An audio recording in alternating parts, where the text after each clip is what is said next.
Chers amis résistants, bonjour. On se retrouve en ce jeudi 10 avril pour commenter une actualité qui reste malheureusement assez déplorable.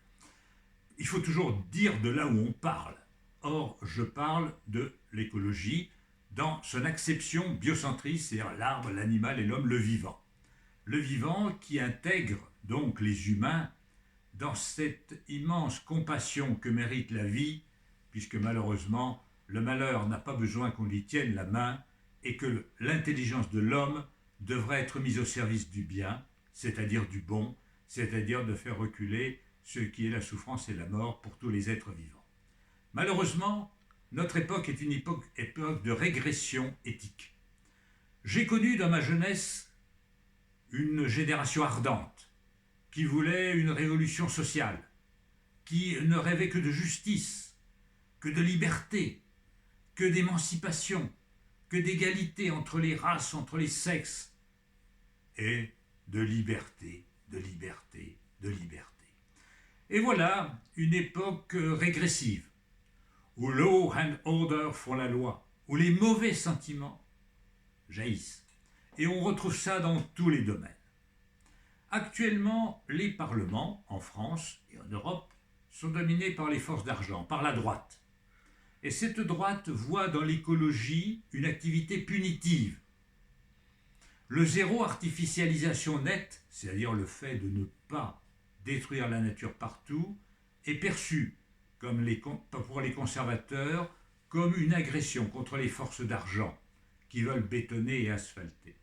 Il faut savoir qu'en France, tous les 7 ans, l'équivalent d'un département disparaît sous le bitume et le béton. On artificialise tout partout. Les gens, ça les laisse indifférents dans la mesure où ça ne concerne pas leur environnement immédiat. En revanche, tous les jours, nos associations de protection de la nature reçoivent des appels au secours de gens qui sont victimes de champs photovoltaïques dans leur champ de vision, d'éoliennes, de lotissements, de routes nouvelles qui enlaidissent et empestent le paysage. Donc, ce qui est mauvais pour soi est souvent considéré comme assez bon pour les autres, du moins comme toléré. Or, le zéro artificialisation nette devait être défendu. De même, la droite entre en guerre ces jours-ci contre les zones à faible émission. Ces zones de centre-ville, qui en pratique ne consomment que Paris et Lyon pour le moment, étaient interdites aux véhicules polluants. Il est très amusant d'entendre des gens qui sont les serviteurs dociles du MEDEF et des forces d'argent venir se lamenter sur les pauvres qui ne peuvent plus faire cracher leur vieux diesel dans les centres-villes. Et ils y voient une atteinte à l'égalité, à la justice sociale. Plaisant quand ces propos viennent de gens qui par ailleurs insultent l'assistanat et ne rêvent que d'une chose, c'est de flexibiliser le salariat le plus possible pour le soumettre aux intérêts de l'oligarchie et de la plutocratie, avec une idéologie ultralibérale, ultra-thatchérienne. C'est tout à fait plaisant, mais ça montre bien que ces gens-là font de l'obsession anti-écologisme primaire. Voilà pour ce qui se passe en France actuellement. Et puis, il y a la violence ordinaire, celle de ces jeunes agriculteurs qui, sur leur site, avaient présenté une vidéo qu'ils ont ensuite retirée, au cours de laquelle ils assassinaient un agent de l'OFB, l'Office français de la biodiversité, que les syndicats agricoles vouent aux gémonies. Il y a ce député écologiste de la Dordogne, M. Sébastien Pétavy, auquel j'adresse mon amitié et mon soutien, qui a été victime d'un néo-nazi qui répondrait, selon la grande presse, au nom de Boris Lelay et qui voudrait supprimer les handicapés physiques, dont ce monsieur Pétavy, qui a, selon ce nazi, le tort d'être en fauteuil roulant et d'être en plus de gauche. Vous vous rendez compte? Crime suprême.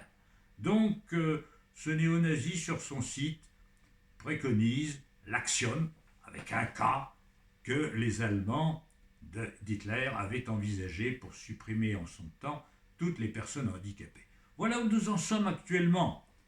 Mais ça, c'est évidemment l'écume, ou plutôt la bave, sur l'esprit du temps, c'est rien du tout, c'est dérisoire. Il y a toujours eu des gens un peu perturbés psychiatriquement pour souhaiter la mort des autres et pour se référer à des idéologies monstrueuses et criminelles. Mais vous savez, ce n'est pas que cette écume, ce n'est pas que cette bave. Le dictateur Orban, néofasciste, a reçu son collègue néofasciste Netanyahou avec tous les égards, alors que ce fameux Netanyahou est sous le coup d'un mandat d'arrêt de la Cour pénale internationale, la CPI, pour ses crimes insondables qu'il est en train de commettre contre un peuple désarmé en faisant une vengeance civile contre des civils. Voyez-vous, rien ne justifie que l'on bombarde un hôpital. Rien ne justifie qu'on assassine des gens qui viennent en aide, des soignants ou des secouristes qui viennent en aide à une population de vieillards, de femmes et d'enfants, affamés par ailleurs, assoiffés par ailleurs, maltraités par ailleurs, bombardés, tout ça par vengeance et par racisme, il faut le dire, avec la bénédiction de M. Trump et de ses homologues. Donc, si vous voulez, on assiste à une régression des droits de l'homme à travers la planète. C'est quand même assez préoccupant. On peut s'interroger. Les leçons de l'histoire servent-elles longtemps? Les peuples sont-ils condamnés à revivre sans cesse des monstruosités? Après ce qui s'est passé en 1939-1945, après la chute des dictatures nazies et fascistes, les peuples ont été pendant des décennies immunisés contre ces idéologies. Plus personne n'osait s'en réclamer, et inversement, on adoptait des constitutions qui garantissaient des droits sociaux, des droits humains. On visait à un progrès, le vrai progrès, pas celui du béton, de l'asphalte ou du bitume ou de la croissance quantitative, mais celui de l'humanisme. Et les constitutions de la France de 1946 ou d'Allemagne, l'Allemagne fédérale, inscrivaient dans le marbre du droit un certain nombre de droits fondamentaux qui garantissaient à l'humain de ne plus revivre les horreurs du nazisme. On voit que 80 ans après, ces leçons s'estompent et disparaissent. Alors, j'en veux pour preuve tout ce qui se passe actuellement. Qu'entendez-vous? Vous entendez des gens qui proclament que, par exemple, la justice ne doit pas atteindre des leaders politiques parce qu'ils sont leaders politiques. Ils seraient en quelque sorte immunisés et pourraient commettre des infractions que les tribunaux spécialisés, les tribunaux institués à cette fin, ne pourraient pas sanctionner. Et que disent-ils? Seul le peuple souverain peut sanctionner un homme ou une femme politique. Je ne fais pas uniquement allusion à ce qui est advenu à Mme Le Pen. Pour ma part, je suis totalement étranger à la haine contre les personnes. Je mène le combat des idées, je récuse certaines pratiques, jamais je ne m'en prends aux personnes. Toute personne, quelle qu'elle soit et quelles que soient ses opinions, en tant qu'être humain, est respectable. Je tiens bien à le dire.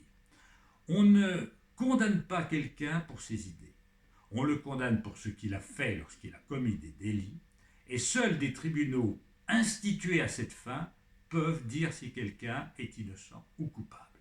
Et ce, à l'issue de débats contradictoires, loyaux, d'instructions sérieuses et par une justice impartiale. Une justice impartiale, ça ne veut pas dire, messieurs Sarkozy et autres, Bardella et autres et consorts, que c'est une justice de droite.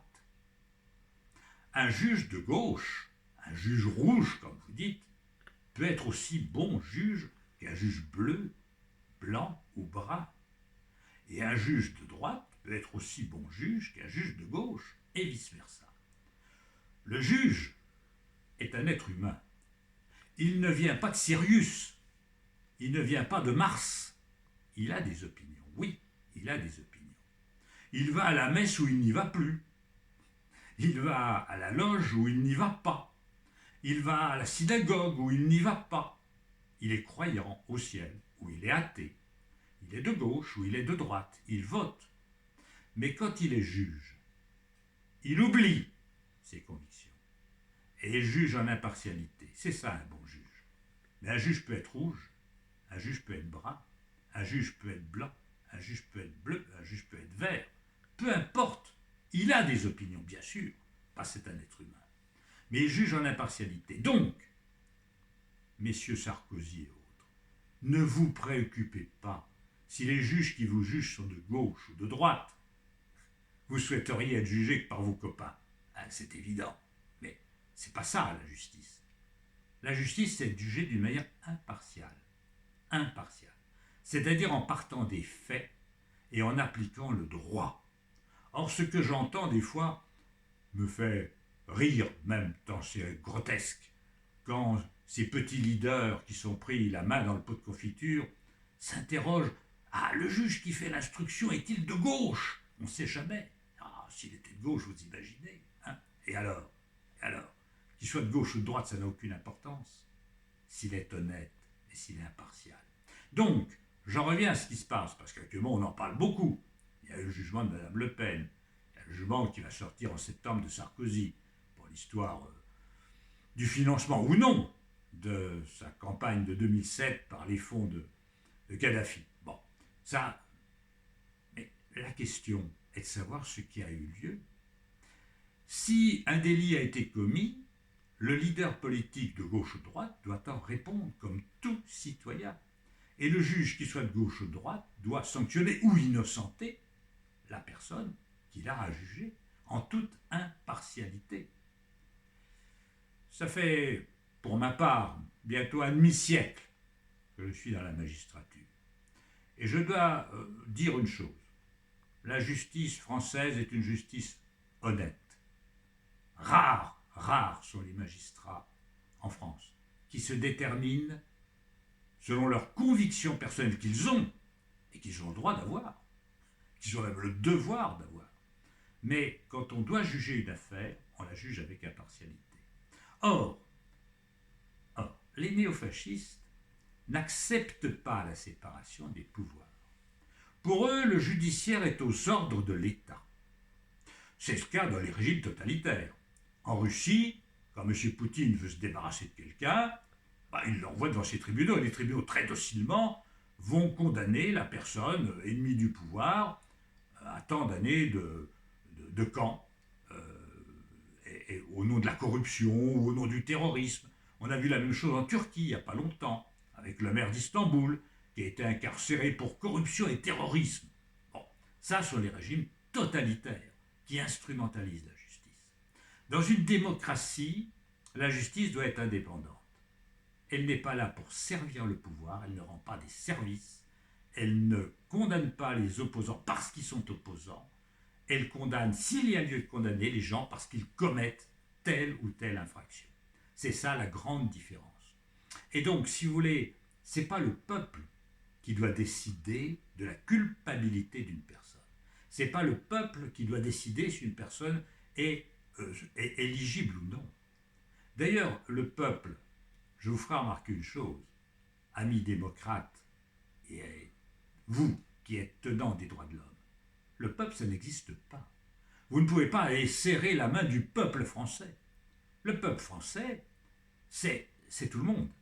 C'est M. Mélenchon, et c'est Mme Le Pen. C'est M. Poutou, et c'est M. Zemmour. C'est M. Alain Bougrain-Dubourg, et c'est M. Schrank, président des chasseurs. Oui, ils sont tous du peuple français. Le peuple français, il a élu M. Macron. Il a voté à 20% pour M. Mélenchon. Le peuple français, il a voté à 23 ou 22% pour Mme Le Pen. Oui, bien sûr, c'est tout le peuple français. Mais ceux qui invoquent le peuple, en fait, invoquent leur propre dictature.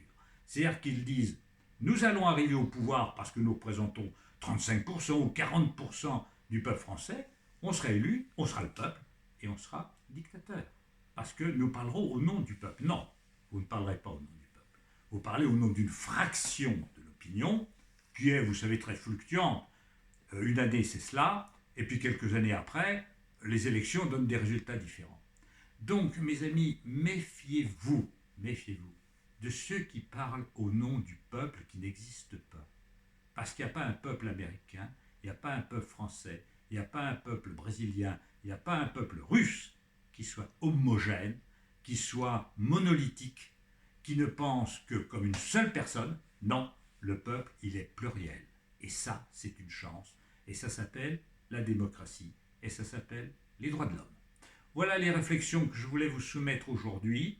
On réfléchira sur d'autres sujets, si vous le voulez bien, la prochaine fois.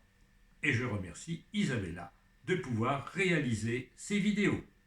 Allez, mes amis, faites vivre notre chaîne, faites-la connaître. Ça mérite bien d'envoyer quelquefois quelques idées iconoclastes et de remuer un certain nombre de concepts. À bientôt!